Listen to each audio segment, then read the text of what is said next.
fireplace is nearly installed. Paul is doing the finishing touches now. Spoke to Sam, and Sam's asked for our advice what we're going to put in the fire. I think we go with the Luxe Logs. It's the standout kind of bedding in there at the moment. Now you've already got a fire, you can buy this as an additional extra. You got your knife there, Paul?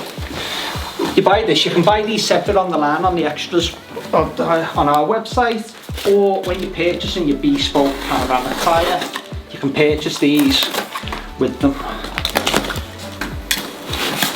Now these are actual real logs. The first ones in the Bespoke, the first people in the industry basically to put real logs in an electric fire. Yeah, I didn't get that, and I think that's fantastic that they're real. Well, some people worry about when they're doing an electric fire. The mindset years ago used to be they don't want things looking fake, so it's got to look as real as possible. Definitely. Now we offer ultra high definition logs, but now we've got actual handcrafted logs. So there's a team that actually, so let's bring these out. We've got all different sizes. So let's start with one of your XLs. Hand cut, handcrafted, hand charred, and these will actually get burnt.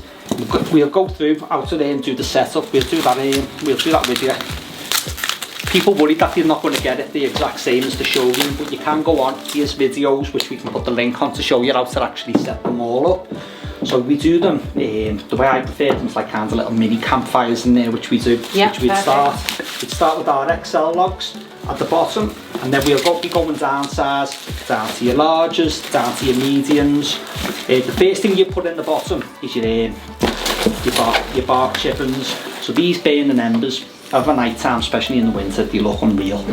I have them set up in our Novi showroom, and people love it. I think that's the difference, because I don't think I put these in my ones downstairs, and then I've seen yours online and I'm like, oh, why does yours look good? That's why. Well, some people do, when some people set theirs up, you just get the full bag and tip it, and you completely cover all the light on the bottom. That's why I didn't put it in, because and you kill that effect a little bit. Yeah.